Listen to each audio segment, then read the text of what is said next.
반갑습니다. 성재준입니다. 이미 많은 분들이 알고 계시는 것처럼 현재 민주당의 체제는 이재명의 일당 체제, 일극 체제, 그 이상도 그 이하도 아니죠. 그게 이제 극명하게 보여줬던 게 지난 총선 아니겠습니까?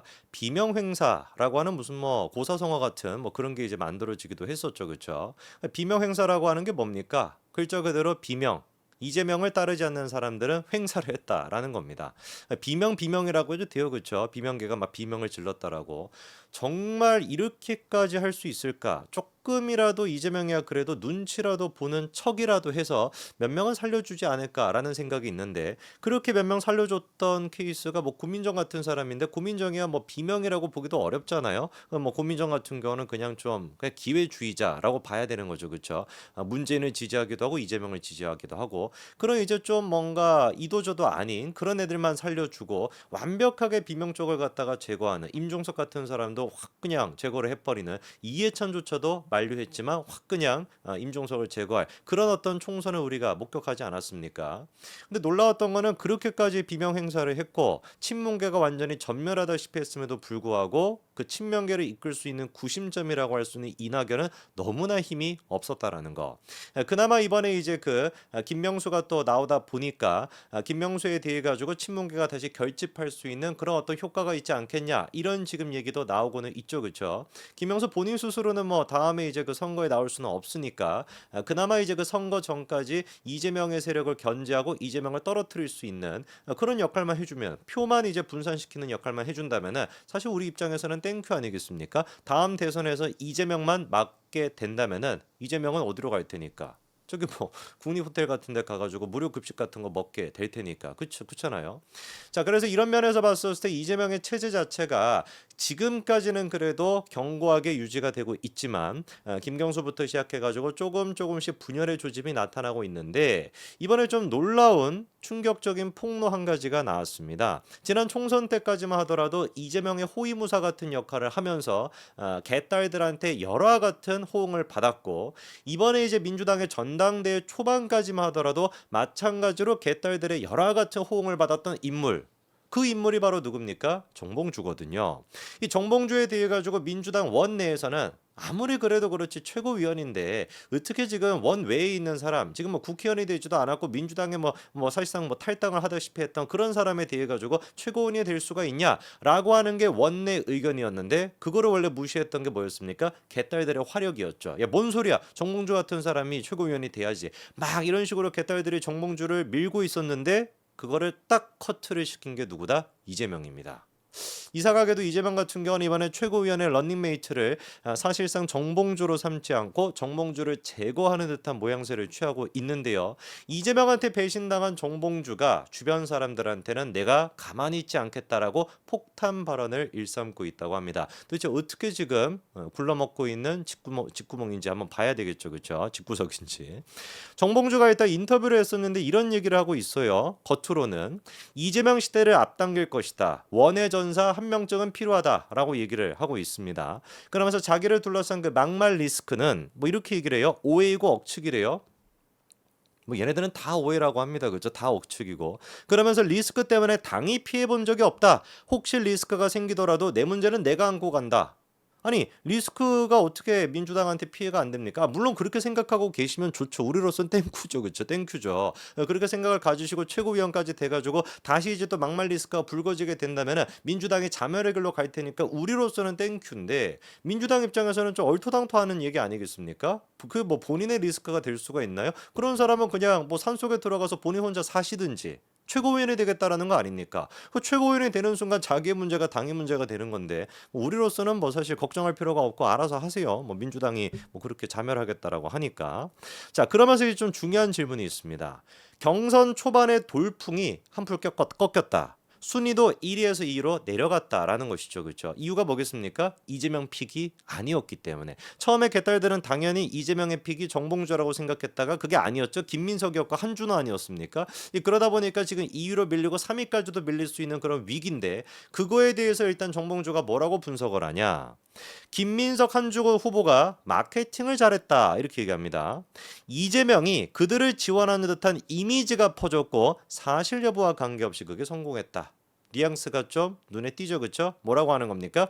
이재명이 그들을 지원하는 듯한 이미지가 퍼졌고 사실 여부와 관계없이 그게 성공했다. 하고 싶은 얘기는 뭐겠어요? 야, 이재명의 픽이 김민석이랑 한준호가 아니야. 근데 이 인간들이 지금 마케팅을 잘해가지고 마치 이재명의 픽인 것처럼 하고 있는 것뿐이야. 이렇게 지금 정봉주가 얘기하는 거죠. 참 좀 씁쓸합니다. 안타깝기도 하고요. 자, 그랬더니만 이제 또 기자가 이재명 후보가 특정 후보들을 노골적으로 도와줬다는 분석이 있는데요. 그게 바로 누구예요? 김민석, 한준호겠죠, 그렇죠? 그랬더니만 뭐라고 또 정봉주가 얘기하냐? 구체적인 근거나 흔적이 없으니 이재명이 그렇게 했다고 믿기는 어렵다. 믿기는 어려운 게 아니라 그렇게 믿고 싶지 않은 거겠죠. 다만 일부 후보들이 명심 마케팅을 잘했고 그게 먹혔다. 마케팅을 제대로 못한 나를 탓해야 하지 않겠냐. 이렇게 지금 뭔가 좀 수동적인 입장을 보이고 있는데 정말로 정봉주가 그렇게 생각하고 있을까요? 본인 탓이 올소이다. 내가 잘못했소이다. 이렇게 생각하고 있을까요? 택도 없죠. 그렇죠? 자, 실제로는 지금 이제 어떤 얘기를 하고 다니냐? 박원석 전 의원이 나와가지고 이런 폭탄 지금 발언을 하고 있습니다. 정봉주가 이재명에 열받아 있다는 것이죠. 이재명 같은 사람은 대통령이 되면 안 돼라고까지도 얘기했다는 거예요. 야, 어마어마한 지금 이제 내부 폭로가 나오고 있는 겁니다. 물론 이제 박 전 의원 같은 경우는 정의당 출신이긴 하지만, 자, 이번에 김태현의 정치쇼에 나가가지고 박원석이가 뭐라고 지금 폭로를 하고 있냐? 최근 정봉주 의원이랑 통화를 했대요. 당원들한테 강하게 호소도 했는데 그보다 본인은 훨씬 더 격양이 되어 있다는 겁니다. 지금 이재명 전 대표의 최고위원 개입에 대해 가지고 상당히 열받아 있다는 거죠.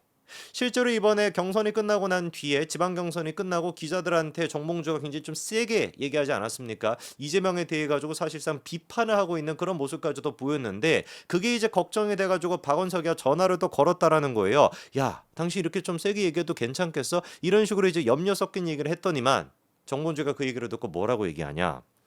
첫째, 내가 없는 말 한 것도 아니지 않냐?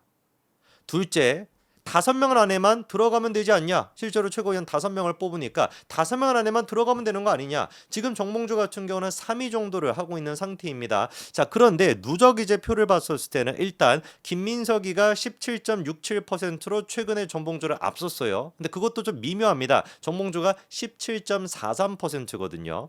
그리고 이제 3위가 지금 이제 누가 됐냐면은 한준호가 갑자기 3위가 됐습니다. 원래 5위였다가 명픽이 딱 되는 순간부터 단번에 3위로 올라가가지고 14.62%예요. 그러니까 아직까지는 정봉주랑 3% 정도 차이가 나고 있고 4위에 전현희가 있고 5위에 김명주가 있는데 두 사람 득표차도 13표밖에 차이가 안 나거든요. 그러다 보니까 정봉주 입장에서는 야, 뭐가 됐든지 간에 일단 나는 5위 안에만 들면 되는 거다. 명픽이 됐거나 명심이 됐거나 뭐가 됐든지 간에 5위 안에만 들면 나는 최고위원 되는 것인데 이재명의 그게 뭐가 중요해? 이거겠죠.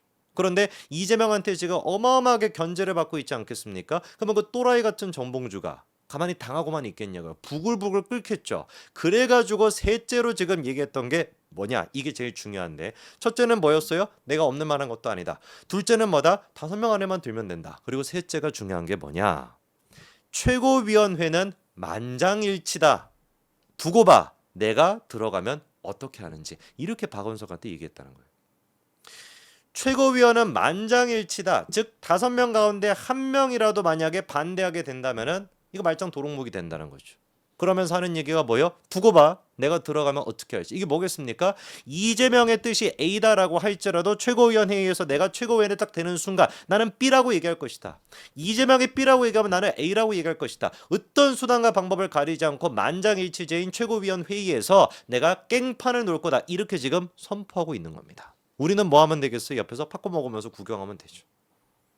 정봉주의 지금 이 폭탄 발언이 공개가 되는 것도 뭐겠습니까? 지금 이제 박원석도 그렇고 서영주도 그렇고 이런 얘기를 지금 공개하는 게 뭐겠어요? 정봉주에 대한 어떤 개딸들의 지지, 극성 세력들의 지지를 꺾기 위해 가지고 정봉주에 대해서 이렇게 얘기를 하는 거 아니겠습니까? 우리가 지켜봐야 되는 건 뭐겠어요? 정봉주에 대한 이런 내부자 폭로까지 나온 마당에 정봉주가 두고 봐 이재명, 내가 진짜 최고위원 되기만 되면은 무슨 진짜 방법을 가리지 않고 당신 그 최고위원 회의를 갖다가 깽판을 놓을 거야 라는 얘기까지 나온 마당에 정말로 정봉주가 최고위원이 된다면 이런 지금 이제 또 다른 견제까지 받고 있는 마당에 최고위원이 된다면 어떻게 되겠습니까? 진짜 볼만하겠죠? 우리는 그냥 옆에서 팝콘, 이런 팝콘 미리 사두시고 그거 먹으면서 구경하면 될 것 같습니다. 여기까지 말씀드리겠습니다. 감사합니다.